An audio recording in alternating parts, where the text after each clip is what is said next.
Welcome back, everyone. You're watching training week of August 7th, where I picked up a couple of injuries, but we also had some good things happen. You see in the weekly highlight, I got through an entire high bar set. I was super excited to get through the big routine with the Pagan, the Casina, the Coleman, and all the rest of it. And I was happy that I was able to lay out my dismount, even though it was my first time in this build-up getting through the 15.8 high bar. A couple injuries I picked up, which have led me to taking this week completely off. My first day back was Friday, so I had a long time off. I thought it would be better just to recover and get back into it when I'm fresh. So I'm hoping tomorrow from Monday, or at least soon after, I can start back to regular, big training sessions once again. But I think it's been good to give my body some downtime after hurting my shoulder on rings. You'll see it in a little bit on the Friday. And my knee's been giving me some grief. I'm always been prone to knee injuries, patellar tendonitis, and whatnot. But the top of my shin has started to hurt quite a bit. So all that to say, I decided, you know what, if I'm feeling beat up, I have had 3 full-on weeks, so it makes sense just to, as apparently the science says, take the 4th week light. So you see I'm working on trying to widen my circle on pommel horse. The routine is small, so it's a place where I have to, minimize my deductions. So we're still working on getting that scissor all the way up with open hips. I'm not where I want to be. I'm still looking to get up with more speed. So hip angle more or less I'm happy with, but of course it's not entirely flat, but the speed is still slow. So gonna have to learn to activate that quick planche at just the right time. And, you lean too much in front on a scissor to handstand, of course it gives you a lot of segue to get into the planche, a lot of potential to use your planche, but at the same time you run the risk of putting your hand down onto the leather because you leaned forward too much. Leaning forward not enough, of course, is a whole different problem. So trying to find the optimal place of leaning in front and activating a quick planche to get up there as fast as possible. Rings is a similar game. I'd like to improve my Yamawakis, make a little bit of slack on the cables. You see the athletes that do it great, the cables actually bend in the middle of the Yamawakis because they have so much upwards momentum and flip. And if the cables are bending, then of course there's no way that the judges can say he was going through support, no matter where your hands are, even if they're not out to the side.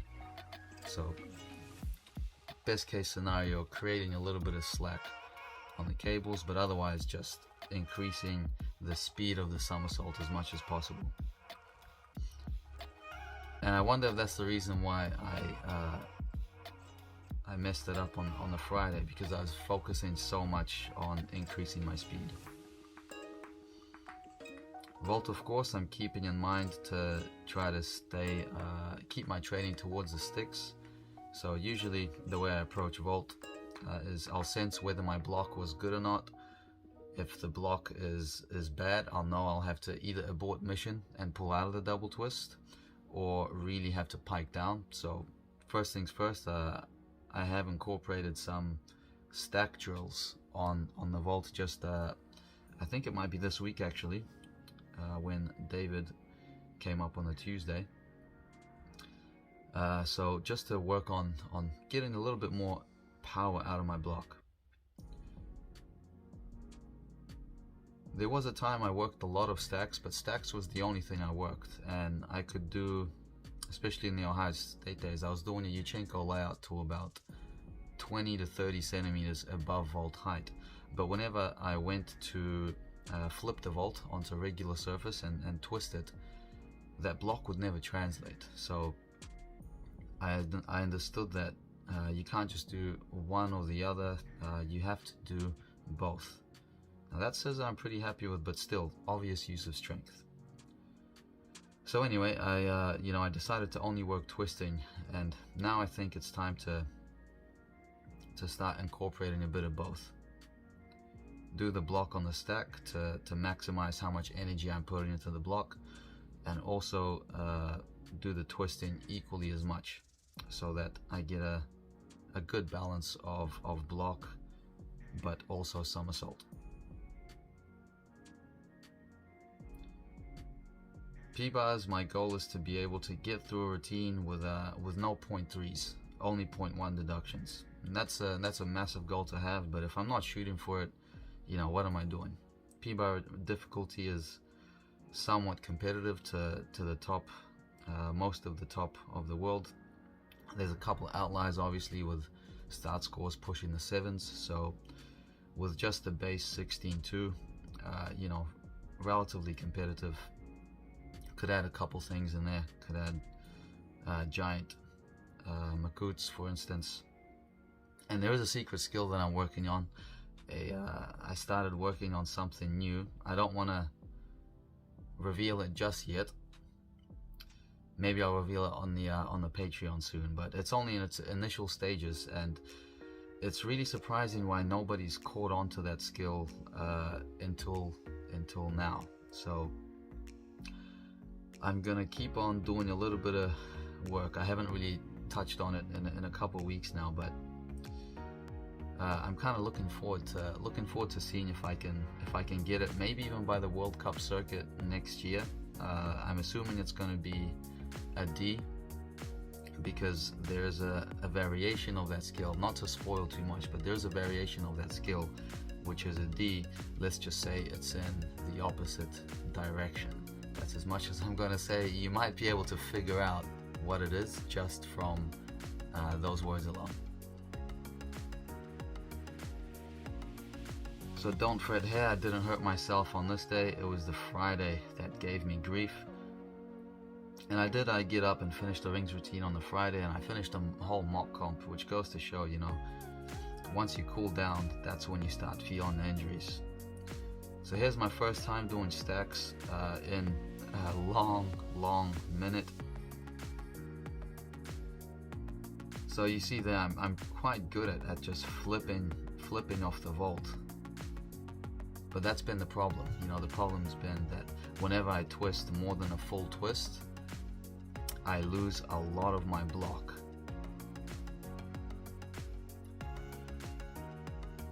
Quite a common problem from what I've learned in my coaching days, in my coaching years.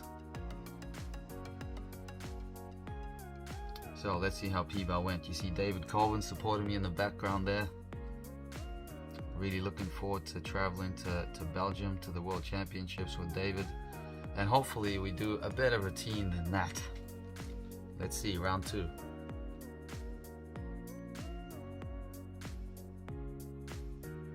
I thought I'd challenge myself and keep the bar as it was, so not to re-chalk it or anything. I took, I think, a minute or so before starting again. So far so good, besides that peach one.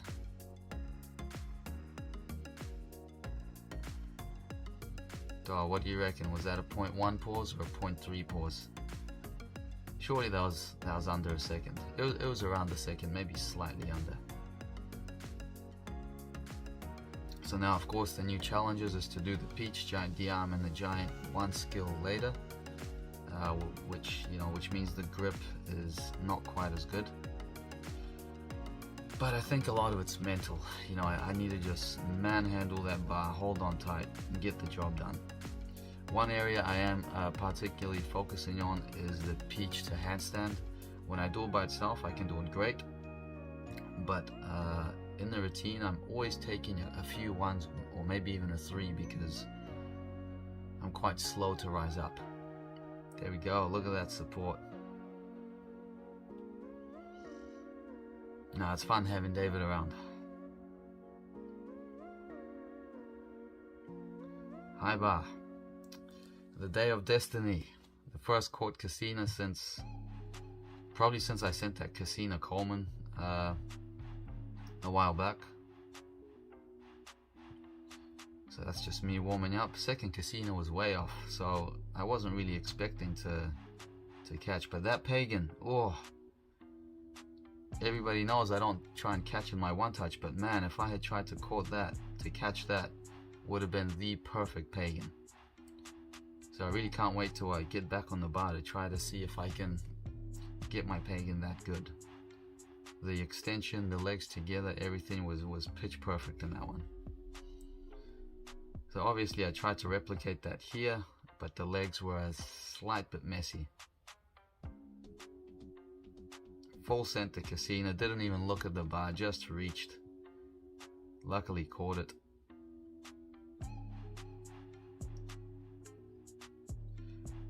If you notice in the pike catcher, as I release, my feet always split.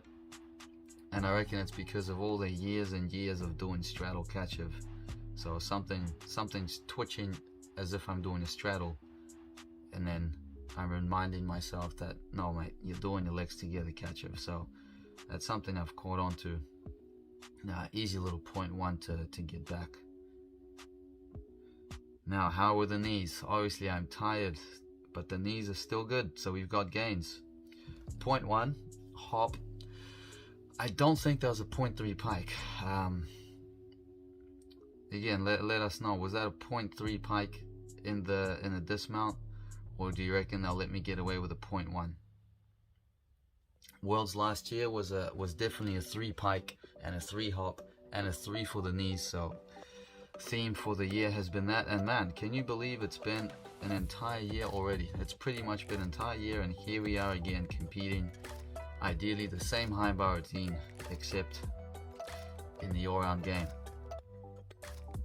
It's gonna be tough. It's gonna be tough. First things first, I gotta heal up from these injuries so that I can resume to my consistent training regimen.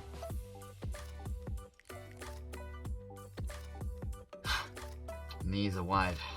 Those knees were a 3 for sure. Just a bit loose in that takeoff. Whipped my hips too much. Gotta squeeze up more. I'm struggling to find the balance lately on the whip 2.5 between a solid takeoff and a good whip action. So sometimes you'll see me undercook it, and then sometimes I whip over too much. So I'm trying to find that middle ground. And of course, floor is going to be quite tricky to finish with. So I'm glad I'm starting early. Starting on pommel from the beginning of my build-up to get used to finishing on floor. There we go, that looks nice and straight. Didn't lean forward enough. So yeah, this is a good angle to see the leans. Which lean works, which lean doesn't. I'm doing my best to maintain my one handle work, and I really do feel a lot more comfortable doing Magyar Sziváró. Usually Magyar Sziváró is like just do it once, but now I'm able to do it multiple times in one session. What's backtracked since nationals is my check. I remember I lost form both days in a row on a check during nationals, and I'm finding myself falling all over the place on a check now, mostly in the routine. I think I did one of these days, I did 9 checks in a row, but I'm struggling to hold the form throughout the entire thing. How do we go here? Bit of a form break there. Okay, that one was okay, but still piking quite a bit. Working towards a fast dismount. We all know the faster that dismount flies up, the more the judges enjoy. Now there looks like some bit of shaping. Adding some extra checks, leaning forward too much. Do I just take the check out, fam? Do I just take the check out? But I like that dismount.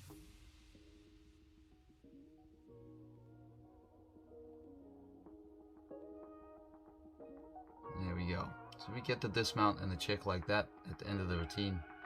Pretty happy. Still unable to do a lock arm kip. Might just have to take the 0.1 on it. Lock arm press is easy by itself. It's just a matter of doing it in the routine. I think at this stage I can do it. Sometimes if I'm leaning forward too much, I'll find that I lose my compression and I bend my elbows to compensate to make it a bit easier. So if I slow the press down, lean forward a bit less, get my compression, should be able to do a lock arm.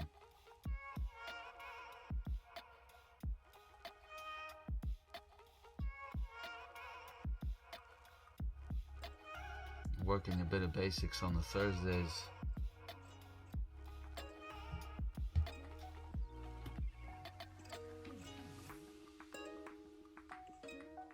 Going for the sticks. Dismount in isolation, gotta be going for the sticks. Here we go. Whoop whoop. So yeah, Friday mock comp coming up. Enough said about the training week. I guess we can talk a bit about how the search for all my lock arm Kurunovs is going. So I have found the one that I did at TriStar, but I still haven't texted the two judges that were in Hungary that might. I prayed that they might still have the clip. I really doubt it because it was in 2017, probably around September 2017 that Kudunov happened, just during a podium training at the Hungary World Cup. But I did find the one that I did at TriStar, so I'll probably post that to the Patreon sometime this week. Now, another thing about Patreon, look at us on the sticks this day, fam. We were on the sticks. Another thing on the Patreon, I'm realizing that if I only post the full training week on the Patreon, I'm losing out on a lot of watch time on the YouTube. And of course, watch time is important if you want to monetize your account, which of course I do. I'd be more than happy to use any funds I make from YouTube, as I do on Patreon, towards my travels towards World Championships, World Cups, and all the rest of it, Oceania Championships.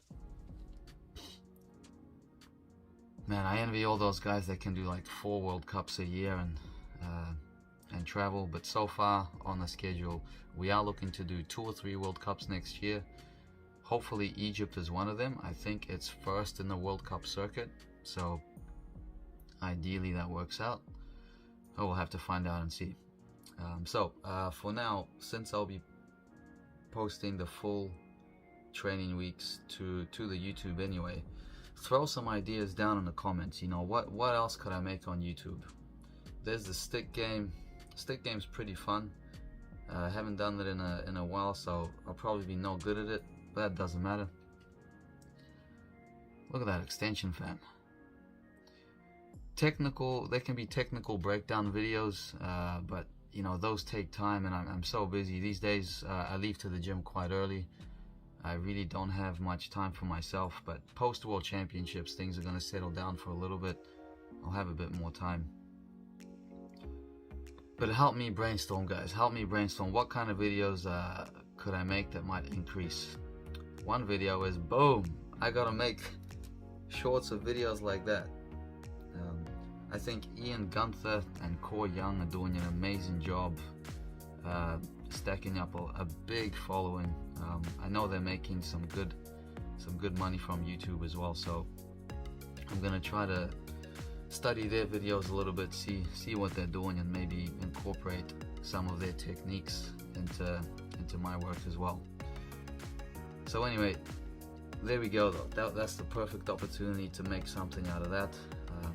Another idea I have is to make a video about my progression and flares. Everybody likes to see long-term progressions. Man, I gotta figure out when to forward roll after that kip out to stop that swing. But at this point, I didn't even know my shoulder had a problem after that crash.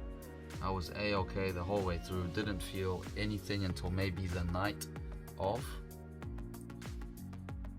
And then the next day, look at that, almost a stuck vault. Man, we're on the sticks this week. Yeah, so then didn't feel it till the next day.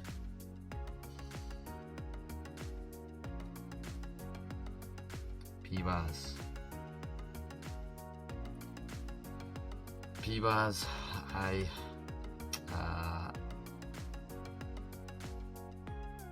was too worried about the grip once again. It was a good routine, but it reminded me of the pain of the World Cups from this year, where it was not the planned difficulty. I guess even in just a training setting, whoop whoop for the Makutes. What a Makutes though, happy with that. Even in the training setting though, when the routine's going well, I don't want to mess it up. So I got scared that I was going to slip off. The grip was feeling wet and I forgot. It's not about making the routine in the training. It's about doing the giant Dyatlov when the grip sucks. And learning how to do it when the grip sucks. That's what it's about. So I had to remind myself after the routine that, dude, you completely forgot the whole point of that routine. That's not the routine that I want to do at World Championships. If I do that, I'll probably be more disappointed than happy if I do that at Worlds, unless of course that's the routine that I'll plan to do from the beginning. You never know, some skills go funny at competitions. So first you got to get there, get through the podium trainings and see what the situation is. Oh, a rough high bar day. Yep. I really just want a whole routine in the bag, but not this day. Try it again. To no avail. I was a frustrated athlete.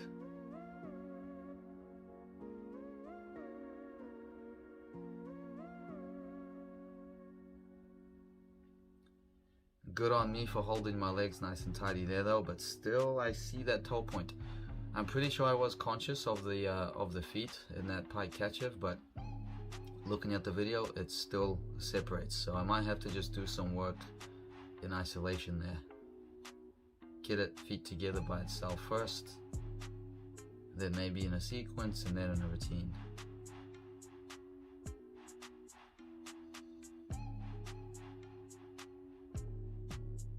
Friday was also the day where I felt my knee hurting. Yeah, pretty tired there. The knees are staying locked. I like it that even when I'm completely exhausted, the knees are staying locked. In that case, again, I'm not sure if the pike was a 3 or a 1, but the hop was definitely a 3. Now, the thing with hopping as well like that, you might also get no prep for landing. So if you're getting a 0.1 for no prep for landing as well as the 0.3, that's even more obviously. So a strategy I might have to use is just to literally try to over-rotate my dismount but keep my chest up. That way it's better just to take a 0.1 step or hop backwards, but not get the 0.3 chest down deduction, not get the no prep for landing deduction.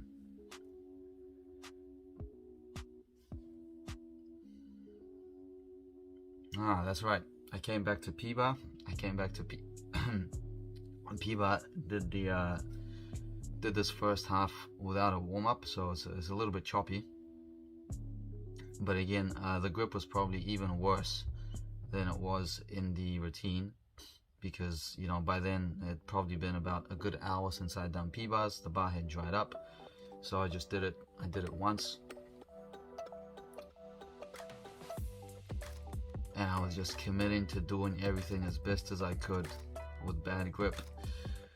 So there we go. I held the shape throughout the giant Dam, just didn't pull it over enough. And that's something I'm finding, that in the routine lately, I gotta pull the giant Dyatlov over a little bit more. I'm assuming that once I get into good shape, I won't have to yeet it over so hard, and it will stabilize without me having to think about it. And opting not to do the dismount due to that knee pain that I was having.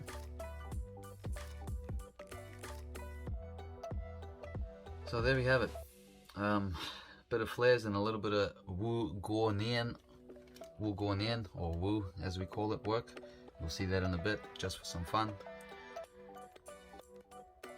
And not much to show in the next training week. I might just showcase what I did on Friday just because, but thanks for sticking with us all the way through this far.